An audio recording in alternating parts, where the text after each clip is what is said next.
విద్యా వ్యవస్థలో ఎన్ని చట్టాలు వచ్చినా వ్యవస్థ మారటం లేదని ఆల్పస్ రాష్ట్ర అధ్యక్షులు మన్య కుమార్ తెలిపారు. సిద్దిపేట జిల్లా చిన్నకోడూరు మండల కేంద్రంలోని మీడియా సమావేశంలో ఆయన మాట్లాడారు. ఇంటర్మీడియట్ మొదటి సంవత్సరం పరీక్షలు రాస్తున్న సమయంలో ఆ సబ్జెక్టుకు సంబంధించిన టీచర్ ఉండడంపై మండిపడ్డారు. అధికారులకు ఫిర్యాదు చేయనున్నట్లు తెలిపారు.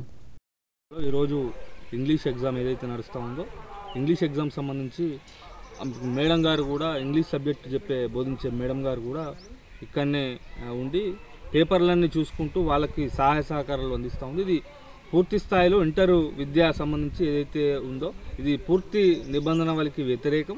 ఎవరు ఎగ్జామ్ రోజు వాళ్ళు ఆ డ్యూటీలో ఉండదు, కానీ ఇక్కడ మేడం గారు డ్యూటీలో వండుకుంటూ ఇక్కడున్న విద్యార్థుల యొక్క ప్రలోభాలను గురి చేసే విధంగా ప్రవర్తించడం.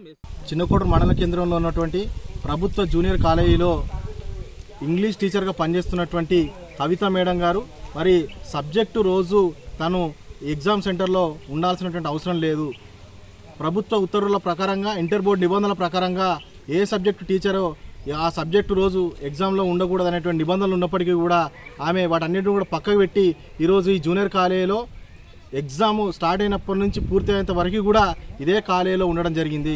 ప్రతి ఒక్క క్లాస్ రూమ్కి వెళ్ళి విద్యార్థులతో మాట్లాడి వాళ్ళ యొక్క పేపర్లను కూడా పరిశీలించడం అటువంటి జరిగింది.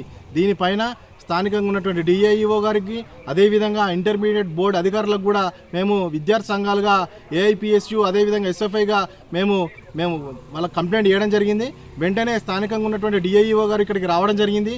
వచ్చిన తర్వాత ఆ మేడం దాదాపుగా ఇప్పటికీ ఎగ్జామ్ అయిపోయినప్పటికి కూడా ఆ మేడం ఇక్కడనే సెంటర్లో ఉన్నటువంటి పరిస్థితి ఉంది. డిఐఓ గారు కూడా ఆ మేడం దగ్గరికి వెళ్ళి మాట్లాడడం జరిగింది. మాట్లాడిన తర్వాత కూడా ఈ రకంగా ఉండొద్దని చెప్పినాము.